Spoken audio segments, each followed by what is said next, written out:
everyday witches emerge from the shadows of secrecy. Broom closets are flinging open and witches are taking flight. Whether you are hiding in your cozy closet or flying with pride, stay for a spell as Witchcasting with Theodora Pendragon and her guests share magical moments, stir the cauldron, and debunk misinformation and misconceptions about paganism, witches, and our wonderful world of magic.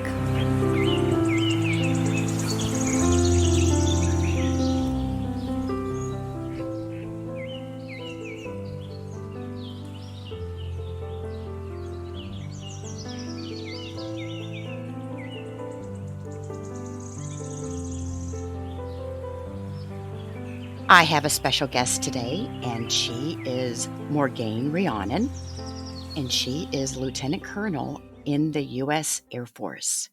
Welcome, Morgain. Hello, I'm so happy to be here. And I'm so happy you're here on the show, and we're going to talk about what it's like to be a witch in the military. It's fun. How long have you been in the military? 21 years. This past Pi Day, actually, 3.14, March 14th. That's great. And have you been a witch for your entire military career? No, and actually that's the interesting thing. So I came in the Air Force when I was 25, so a little bit later in life. I'm a registered nurse. That's not what I do in the military, but I had been a registered nurse working in behavioral health before I came in. And I grew up Irish Catholic. However, my mom was not Irish Catholic, and neither was her mother. My grandmother was a Buddhist convert, and my mom had to convert to Catholicism to marry my dad. And I had been interested in witchcraft as a child, but my mom was kind of, oh, no, you don't want to be involved in that. Like, I don't even want you reading about that. I'm like, but okay, a lot of what they're talking about is the same stuff that I see at Mass, but all right, incense, candles, whatever. I think a lot of what she was doing was shielding me from what the rest of the family would think, not because she disagreed. This is a long way to get around how I got there. Long story short, it wasn't until, I was in my 20s that I really started to explore something other than one of the religions of Abraham, because really that's all I was exposed to. We have Judaism in our family, from the time when our family was in Germany. We've got, the Catholics, the Protestants, we've got a kind of all of those. I looked into Islam for a little while, but I really did not want to give up pork. So as I was exploring and getting older, honestly, I was sitting at work and I took an online survey about religion. And it came out as, you should probably look at Wicca. And I'm like, well, damn if I hadn't tried that 10 years ago. So I started exploring and I'm like, yes, this is the path that I want to be on. This is, ideas and theology that I can get behind. And, since I was older and I talked with my mom about it, she goes, oh, honey, my mom's a hedge witch. She's been for her whole life. If there is anyone that can make a garden grow anywhere on the planet or the moon, it's my mother. So, she was just trying to shield me. And now, I just consider her a witch. The kids do too. Grandma's a witch. So we're slightly hereditary, but not in the traditional, European way. But that's what it was. It was, inklings with spirit my whole life. And then, when I was old enough, it was a survey online. You've been a witch pretty much your entire military career. Yes. Yep. Are you out of the broom closet at work? So I was very much out of the broom closet when I was lower ranking as a captain because, they're not going to thwack you, and I was pagan and proud and doing a lot of things with the community and, helping my airmen. And now because of my rank and position, I don't, if someone asks me, what's your faith, I'll, tell them I'm a witch. So I don't hide it, but I don't proclaim it. usually if people start with the religion question, I'm like, religion is blah, that I'm not about the religion. I'm about how you relate to spirit or the universe or your deity, however the case may be. The dogma that's behind it, I am less interested in, other than, maybe from a historical perspective. So yes, but.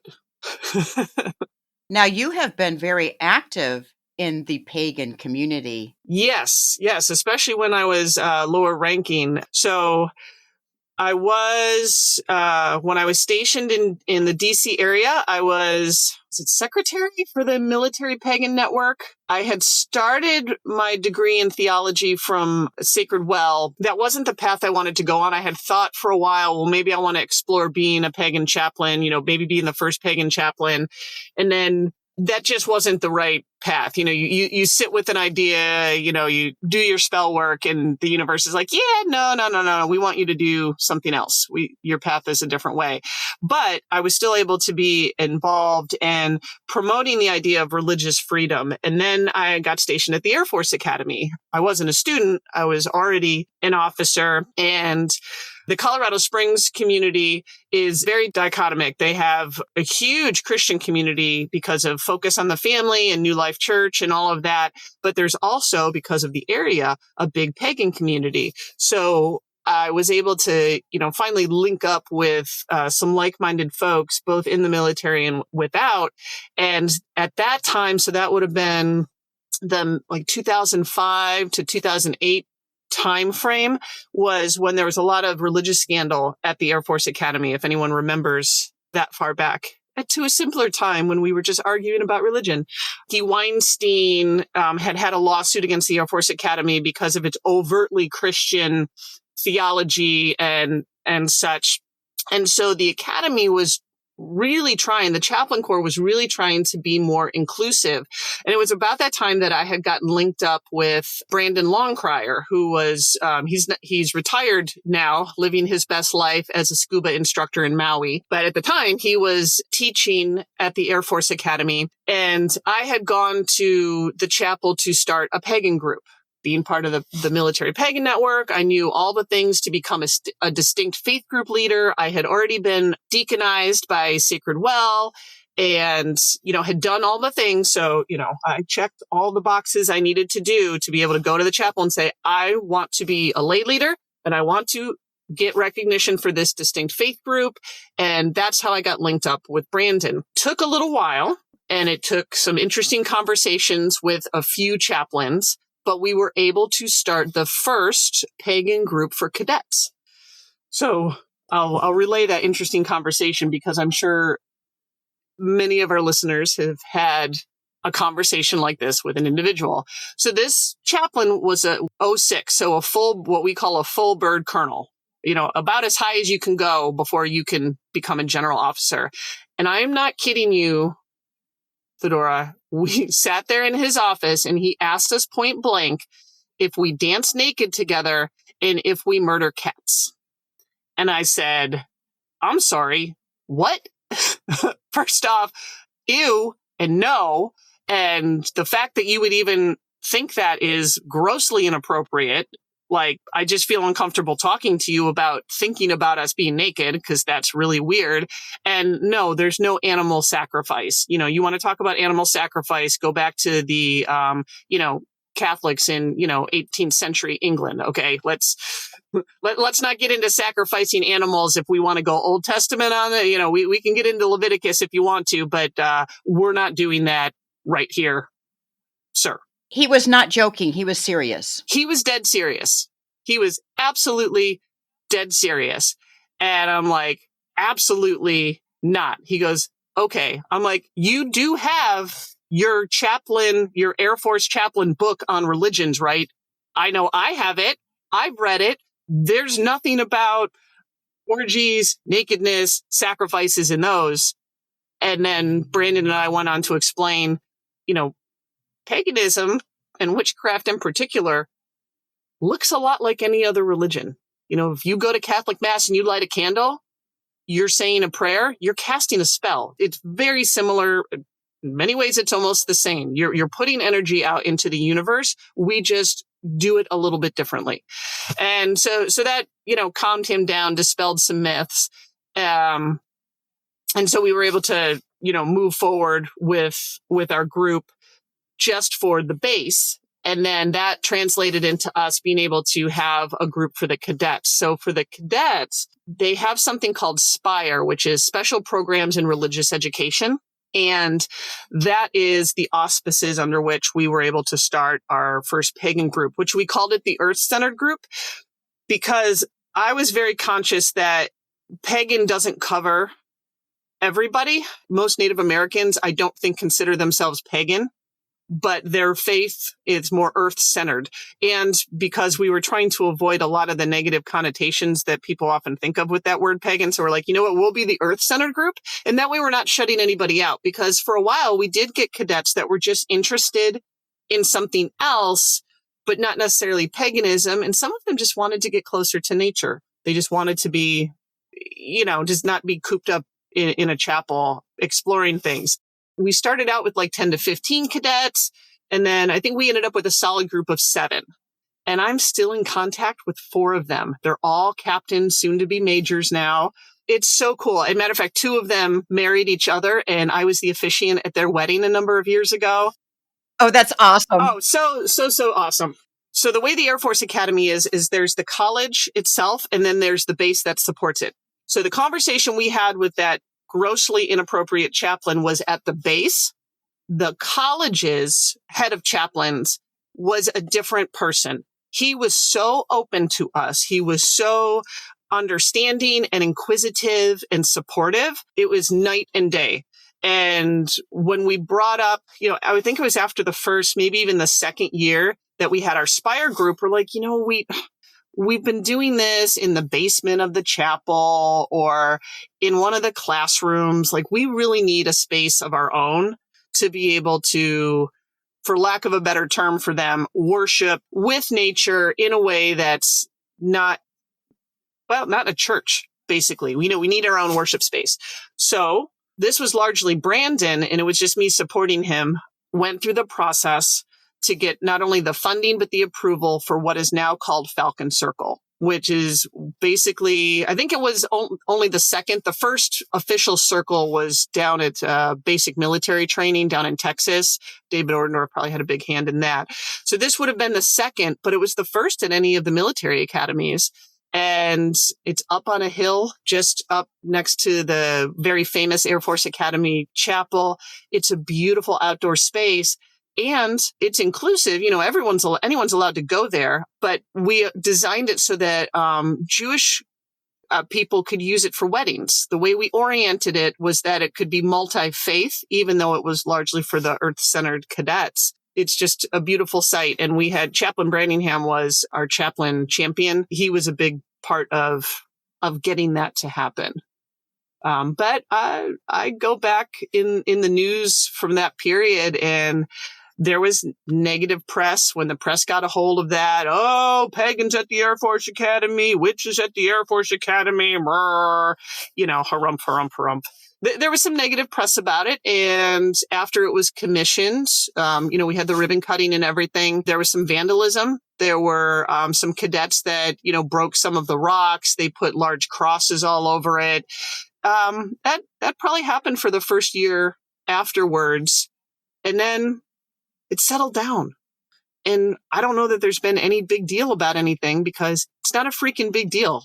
It's an outdoor worship space. Get over yourselves. And every time I go back, I go up there because it's just a beautiful space. Were those people caught? I don't believe so. But after the first round of vandalism, where some rocks were broken, at the time we didn't have cameras up there, and Brandon had gone up and found some things broken, and he took pictures and brought them to security forces and did all this. And after that, cameras were put up there, and it did catch activity for the second big round of vandalism, but I don't know that they actually caught any of the cadets. And there's cameras out there now, and there still is, and they're motion cameras. So if someone's up there, it'll start recording just for safety. And this is disturbing because those cadets who vandalized Falcon Circle are probably now in the military serving as officers. Yep. Yeah, it is. And they'll have airmen and civilians that they work with that don't share the same faith that they do. If you can't be supportive of your airmen in the ways that they need to be supported, they're not going to come to you. They're just not. They're not going to trust you, and you're going to have problems. I reflect on that sometimes. I don't have any control over it. So I have to remember, what can I control? What should I worry about? All I can do is educate and be a role model for my airmen, and be open to my airmen. The chaplain who was misinformed Mhm. and you educated him, do you think that the chaplain course is doing a better job at educating the new chaplains who are entering the military? I would say they are now, because we have a number of Muslim chaplains. We have Buddhist chaplains. I believe we have our first UU chaplain. That happened a number of years ago. So even though we're still predominantly Judeo-Christian, I think there's enough of the other faith groups that they're doing a little bit better of a job. I haven't had to interact with any chaplains, in quite a while, other than friends. So my last duty station, I'm an active guardsman. So I'm in the Air National Guard, but I'm active duty. In the last state I was in, we had 2 chaplains.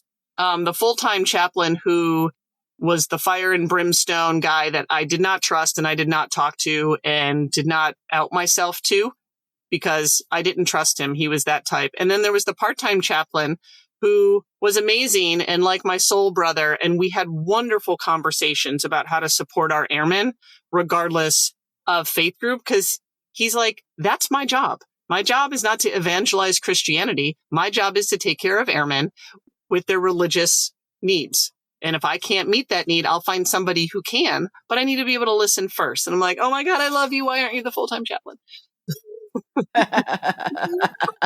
Yeah. So he's a wonderful soul brother. It heartens me to know that those folks like that out there with the open mind and the understanding of their role can counteract the fire and brimstone, folks that don't want to be open-minded. And you know what? We can try to make them aware, but sometimes they're not open to new information. No, and I've never been a proselytizer or an evangelizer. Like, that just doesn't sit well with me. And honestly, if you read the Bible, it's not about that either. It's very much a choice. And I think a lot of pagans probably know their Bibles better than a lot of Christians do. I'm making a generalization, but my anecdotal experiences, yes. And that's not the message. It's very much a choice. If you choose to live this way, these are the rules. And if you choose not to, okay, cool. You don't get the stuff that this book says you will have. Okay, well, I don't want what that book says, so I'm going to go do my other thing. What is your job now in the military? So I have 2 jobs. First, my full-time gig is teaching at the Army War College. So I'm faculty in their distance learning program. So they have a 2-year master's degree program for their war college, and I teach in the 2nd year. That involves theater and campaign planning, budgeting, future wars. And then I'm currently working on an elective called Peak Mind, which is utilizing mindfulness as a technique for self-awareness. My research specialty is in mindfulness. And then because I'm attached to the Pennsylvania Air National Guard, I'm their resilience officer. So I consult with them on issues of wellness prevention, resilience, psychology, brain health kind of things. Nice. It's a lot of fun. I actually get to use all of my specialties for my job. Like, it's a dream to finally not be pigeonholed into like this one box of you can only do these things. And so I can finally, my wings are spread and I can do all the things I like. You're a witch at the war college. Yes. And I'm not the only one. You're not the only one? I'm not the only one. So the irony is my office mate, I'm telling you, goddess works in so many awesome ways.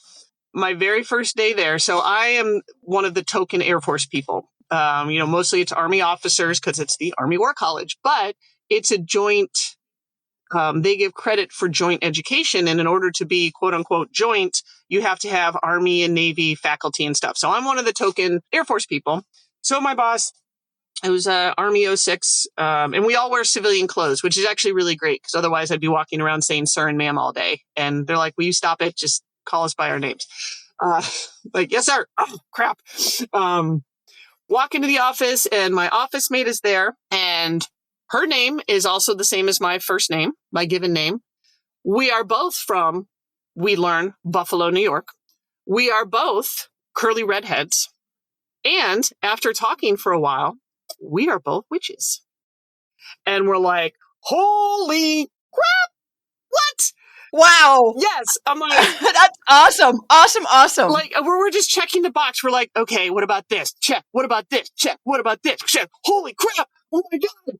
Like, did we just become best friends? You know, from Step Brothers, you know, we're making movie quotes and like, oh my God, we just became best friends. So very quickly, I felt completely at home at the War College, and I just felt so accepted. And I joke about this, and people, even other Army officers, I'm like, my best job in the Air Force has been working for the Army, and they go, what kind of drugs are you on? I'm like, no. No, you don't understand. The War College has been so accepting, so open to me, and very quickly, even my ideas, because I came in with educational experience at a different university. So some of the stuff we did there, I'm like, well, why don't we do those things here? And they're like, well, we don't know. I'm like, well, could we try them? They're like, sure. Just, you know, no dogma about even their processes. And I'm like, oh my God, finally. So granted, it's not all sunshine and unicorns, you know, there's issues, but as far as feeling like I've found my place, oh yeah, very quickly. And my office mate's a witch. I mean, come on. What are the chances of that, right? Exactly. Not even the fact, you know, the same first name, grew up in the same area, but I mean, to have the same, you know, worldview was, I mean, it just blew me away. What do you think needs to change in the military for people to be more aware and more accepting of pagans, witches, and what some might call alternative spirituality? Not that we're alternative, but that's what we're referred to as. Right. Just, yeah, something other than the mainstream.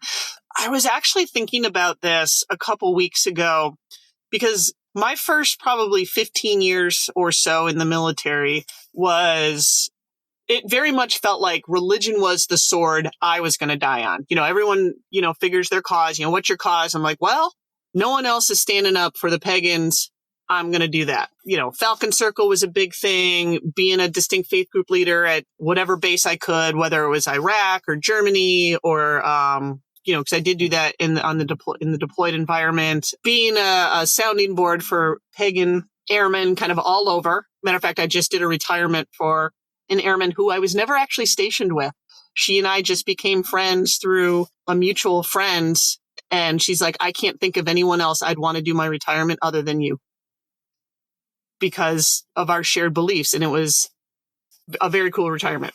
So I was thinking about, all right, so for the first 15 years, religion was the sword I, you know, at some points did die on because that's who I was trying to stand up for and protecting. And I've noticed in greater society, and even in the military, that's not the issue anymore. People aren't arguing about religion. They're arguing about trans individuals, you know, the LGBTQ community. They're arguing about, quote unquote, woke, which is essentially allowing women, at least in the Air Force, to fly when they're pregnant. Oh, gee, like that's so freaking woke. The civilian community's been doing that for decades. Come on, people. Being able to have uniforms that fit women's bodies. Oh my God. Like, why would we want 20% of our force to have the right fitting uniforms? Maternity uniforms, simple things like that. Those are the things that are stirring people up. And the religious stuff, it's almost evaporated. I don't even hear inklings of it anymore. And I think it's really interesting considering that many of the issues that we are talking about today are colored by religion. So the religious fight is no longer as overt, like, we don't like Jews, or we don't like Muslims, or we don't want a Buddhist chaplain, or all the pagans and witches. It's more all these social things that are in the context of, well, the Bible says. Well, first off, the Bible doesn't say. Your religion might say, but the Bible certainly doesn't say. And not everybody follows the Bible. Right. Some of the stuff people are just making up out of the ether.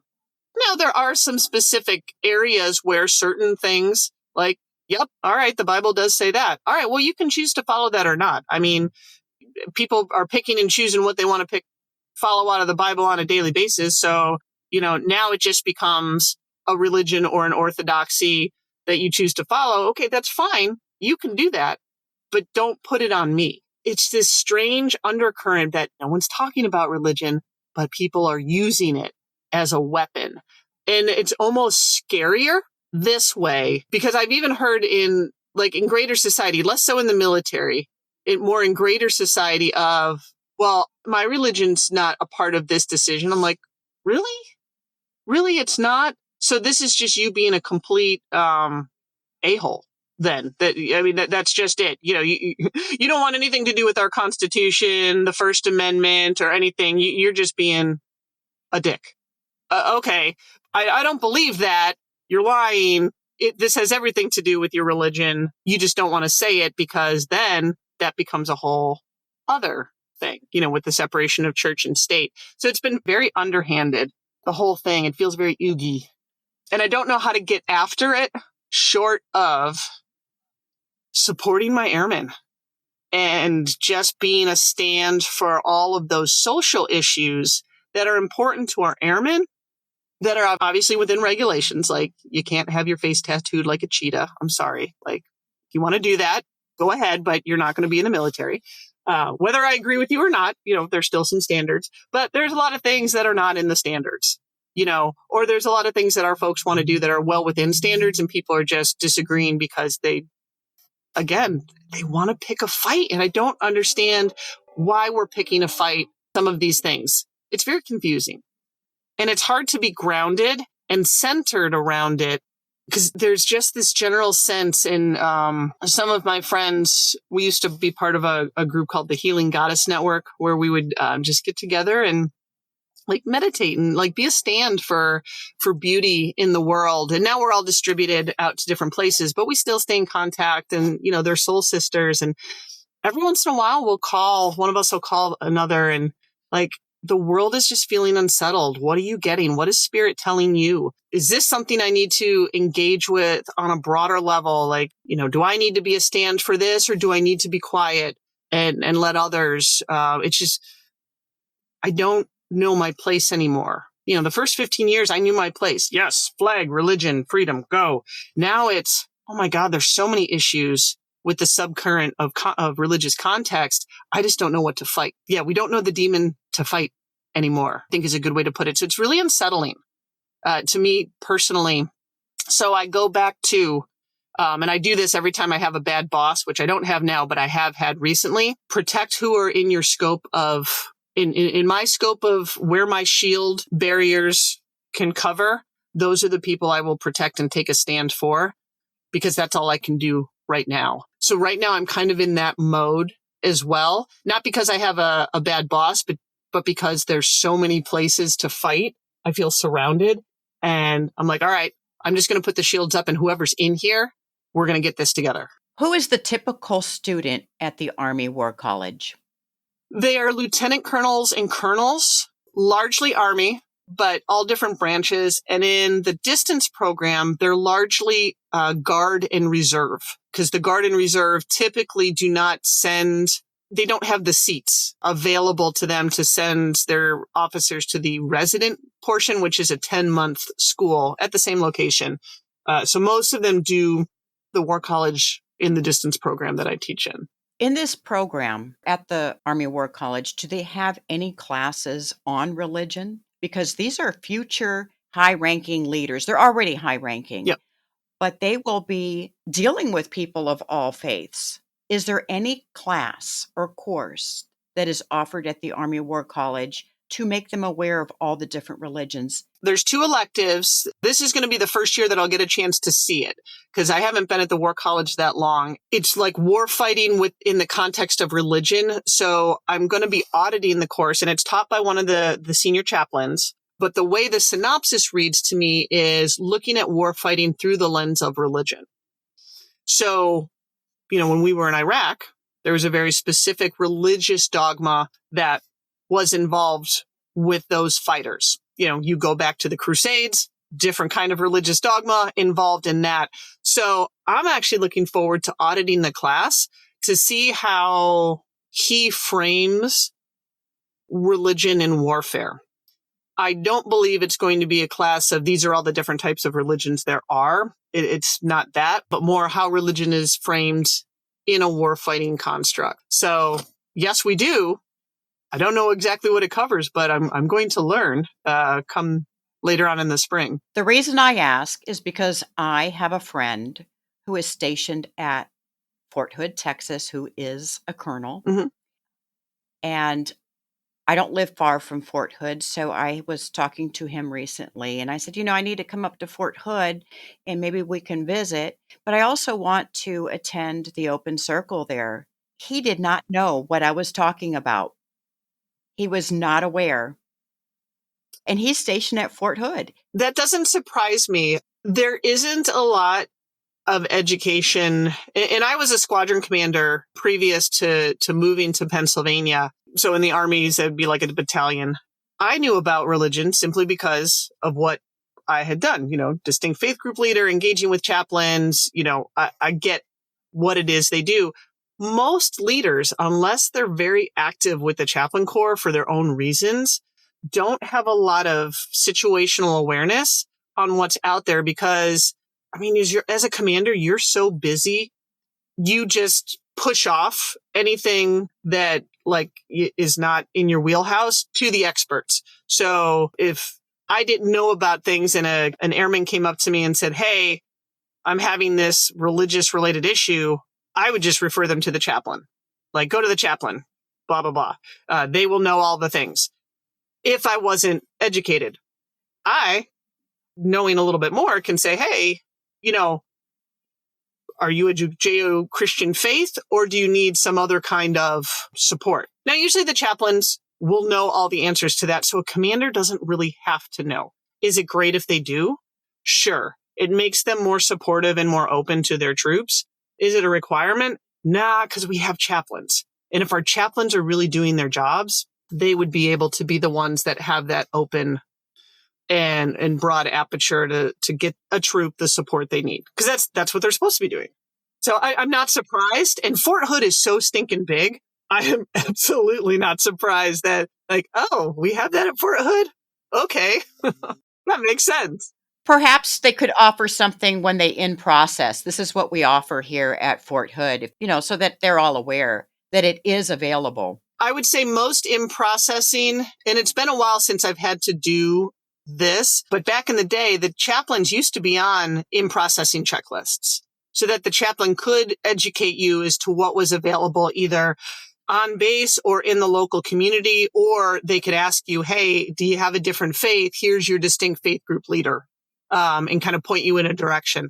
I don't know how much they're doing that anymore. Like I said, religion has become this thing that we're not fighting about anymore, but it's an undercurrent with so many other things. We don't talk about Bruno, as it were, as my children will say. Is there anything else you would like to tell the listeners? Yes, I always want to leave on a positive note. And I know it sounded like a lot of doom and gloom out there. And I know the world feels scary right now for everyone. But here's the thing. I've been in the Air Force for 21 years. And I could go into just about any office nowadays and say, "I'm a witch." And most people would not even blink twice. Whereas when I first came in, it would have been a completely different story. And I, would have had to hide. So if anything, we are normalized enough as a community that what we do is not so weird anymore, that unless you're in, certain parts of the country, people aren't even going to bat an eye. They'll be curious. If anything, I get questions. Well, what does that look like? What is that like? Oh, hey, I think, Airman so-and-so might have the same things as you. Or I walk into my first day at the Army War College and my office mate is a freaking witch. Like, that wouldn't have happened 21 years ago. So we as a community aren't considered as weird as we used to be. We are, as a community, generally more accepted. And that's a win to me. That's a win that I can be my authentic self. In our United States military, that's any day of the week. Any day of the week. Yes. Raise my right hand, and I'll continue to protect freedoms for our folks so that they can have that in the civilian world and their military. Absolutely. There has never been a better time to be a witch. Yes. Thank you so much for your time today, Lieutenant Colonel Morgain Rhiannon. Blessed be. Thank you so much. Blessed be. Thank you for joining us for Witchcasting with Theodora Pendragon. Have a burning question or have a topic you'd love Theodora and her guests to discuss on the show? Contact her through Instagram at Theodora Pendragon.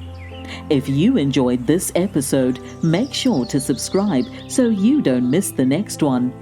And help us spread the word by leaving us a rating and review and sharing it with your friends. See you next time, and may your magic always shine.